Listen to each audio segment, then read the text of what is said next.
సొంత తమ్ముడు అని కూడా చూడలేదు. 2008లో ముఖేష్ అంబానీ కంటే అనిల్ అంబానీ రిచెస్ట్ పర్సన్ అని తెలుసా? ఒకప్పుడు ముఖేష్ అంబానీ మరియు అనిల్ అంబానీ ఇద్దరూ కలిసి ఒక ఎంపైర్ బిల్డ్ చేశారు. కానీ కంపెనీ స్ప్లిట్ అయ్యాక వాళ్ళ దారులు వేరయ్యాయి. టెలికాం బిజినెస్లో అప్పటికే రిలయన్స్ కమ్యూనికేషన్స్ ద్వారా అనిల్ అంబానీ కింగ్లా ఉన్నాడు. ఆ టైంలో అందరూ అనుకున్నారు టెలికాం ఫ్యూచర్ అనిల్దే అని. కానీ 2016లో రిలయన్స్ జియోని లాంచ్ చేశాడు ముఖేష్ అంబానీ. ఇండియా మొత్తం ఓవర్ నైట్ జియో వైపు తిరిగింది. కానీ ఈ డెసిషన్ వల్ల అత్యంత పెద్ద దెబ్బ ఎవరికో తెలుసా? సొంత తమ్ముడు కంపెనీకి.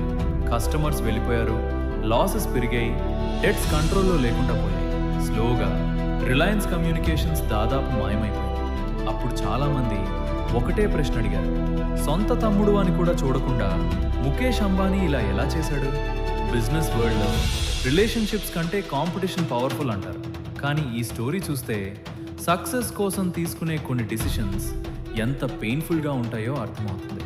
ముఖేష్ అంబానీ వాళ్ళ తమ్ముడు గురించి ఆలోచించి జియో స్టార్ట్ చేయకపోతే ఇండియాలో ఇంటర్నెట్ సామాన్యులకు దొరికేదంటారా? కామెంట్ చేయండి.